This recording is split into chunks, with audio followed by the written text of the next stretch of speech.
Hello, I'm John Collins, and I'm here just to relax you.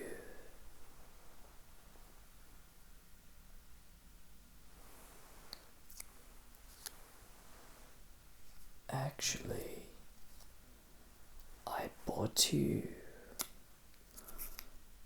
a very interesting history that I want to tell you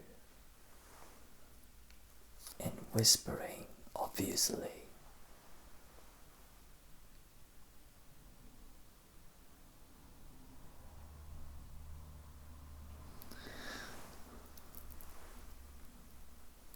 Okay. Well, before to start, I want to show you one thing.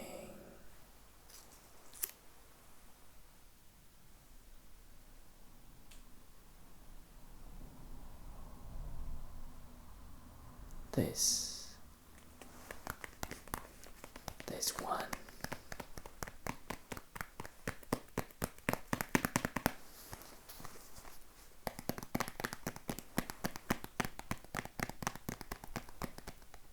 This wonderful book is very ancient, old, so old.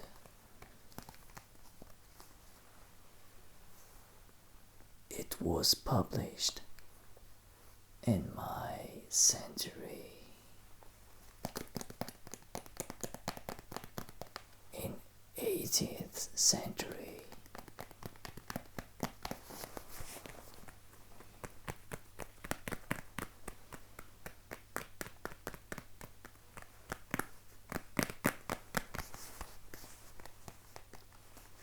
I think you just need a little bit of tapping in this moment.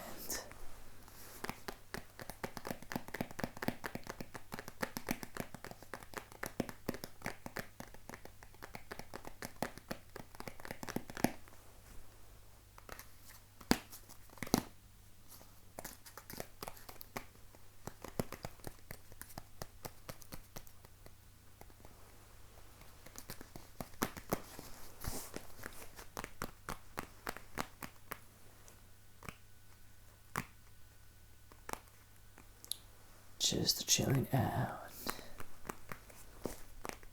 Chill out. Relaxing with my old book. So, are you ready for this fantastic history?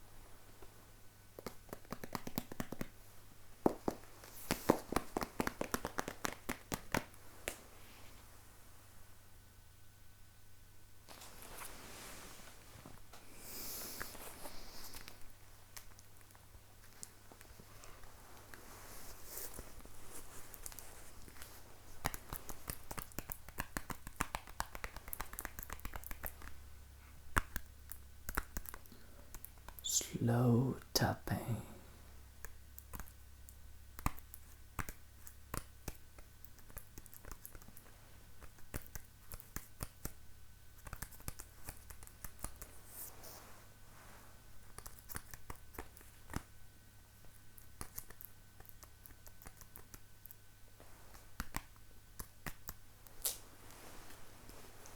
Slow tapping.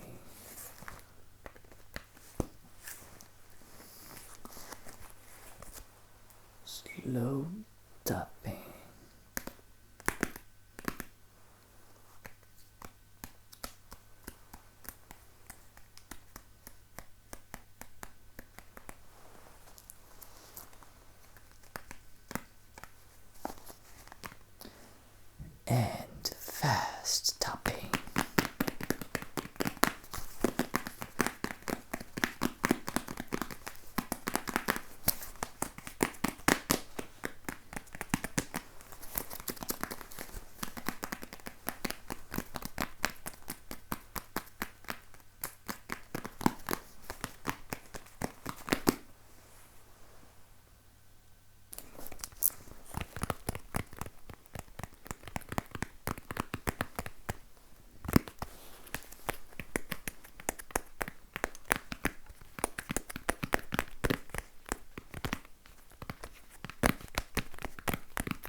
It's very, very old.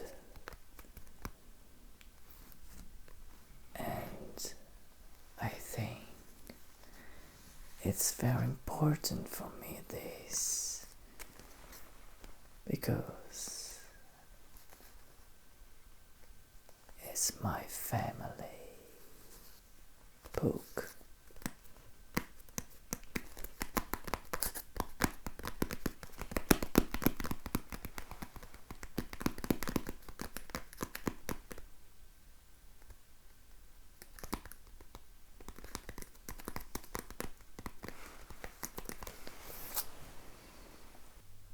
Okay, before starting reading, I need to drink this. It's blood. Very, very good blood.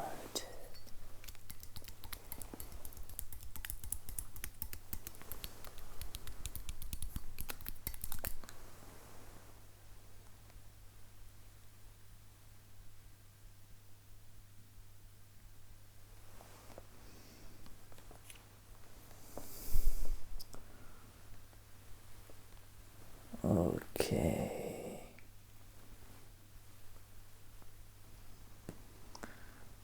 Now I can start.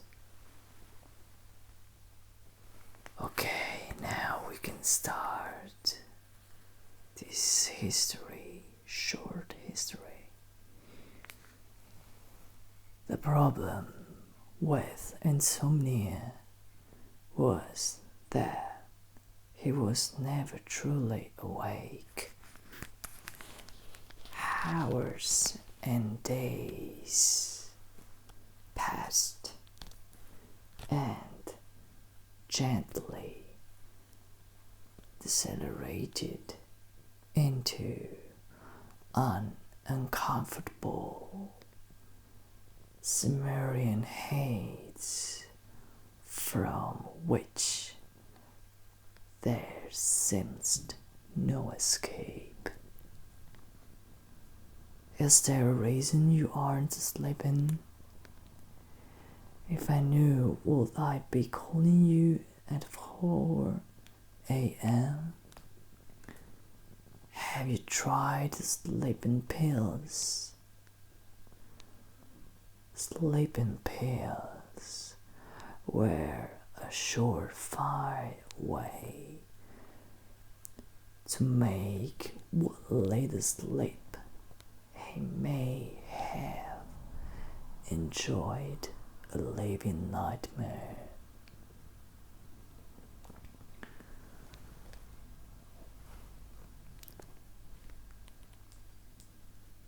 Screams and feet and shadows abandoned and in payment for 2 hours of chemical sleep, he had to fight the unequally crafted demons of the side effects list,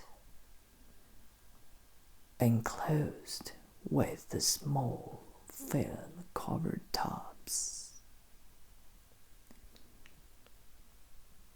He had ditched the pills, and his wonky headache had reconfigured into an even natural pain.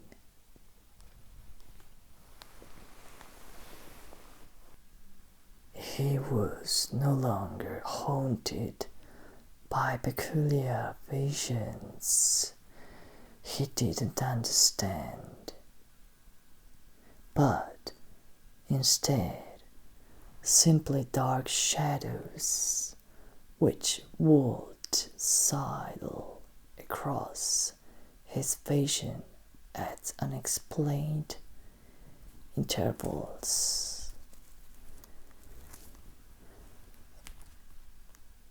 It had started 8 days after he stopped sleeping, and he had been plagued with these visions for the last few weeks. He has used to them and had started ignoring them.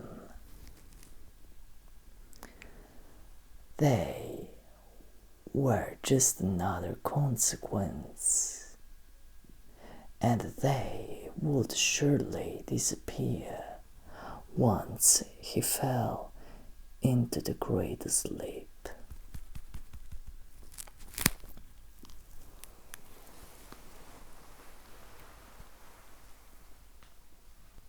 While sounding rather more final, he used the great sleep to refer to the moment at which the insomnia would break, and he would collapse into perfect slumber, which last time lasted 19 hours.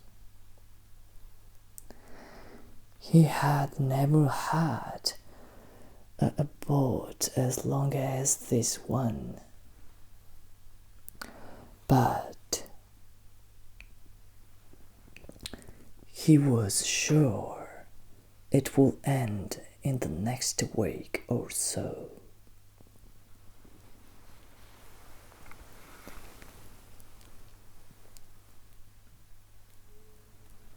His mind would surely cave in and allow him so rest soon enough. There seems nowhere else to go.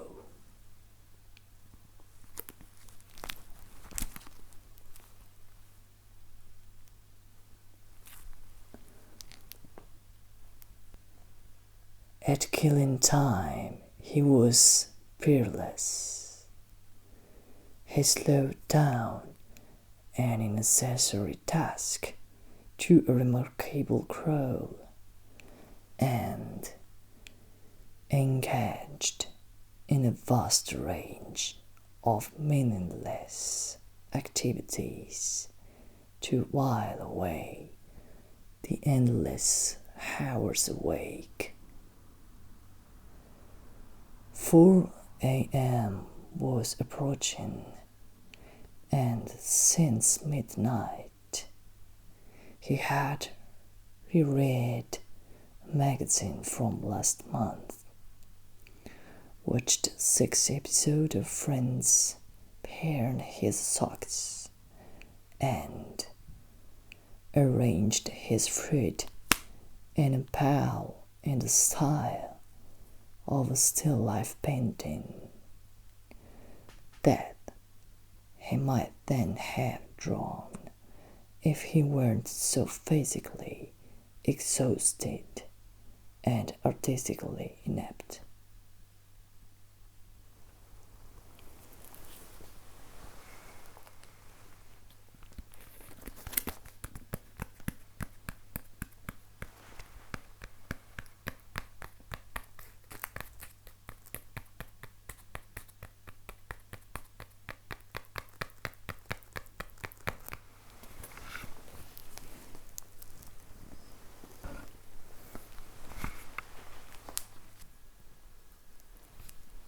He was seized with an uneasy confusion. His dream may have taken place on the parkland. The landscape seems right, but then this was 2 days ago now, and surely it was a dream. His mind was full of this sort of imagery during his bouts of insomnia. But then again,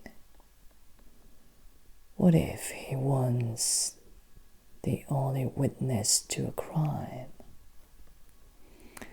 And with the criminal still on the run, no one was safe, least of all him.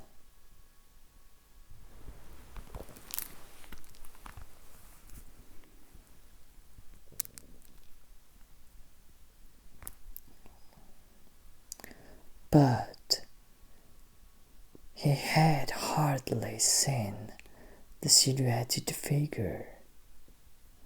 He had no information to offer, and if it was simply a dream, he could end up in serious trouble. He was surely be humiliated. He shook his head, and his coffee arrived. "I sleep on it," he thought. Finished.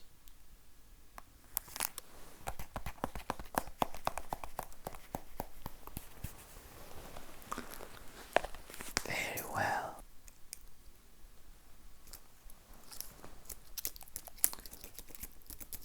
I hope you're sleeping or you're relaxing.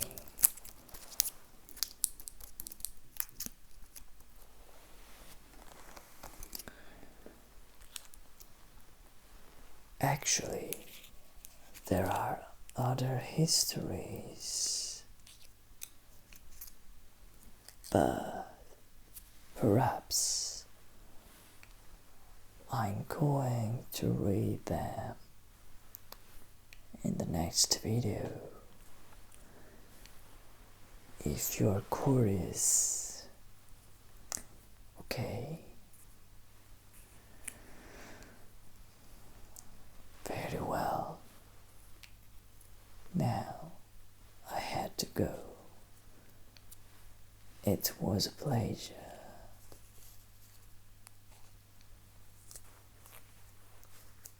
See you for next time. Good night.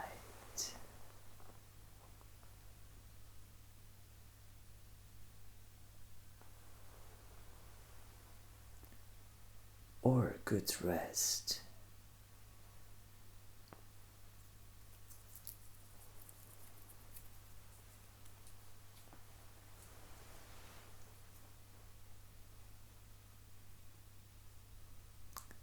A special greeting from John Collins.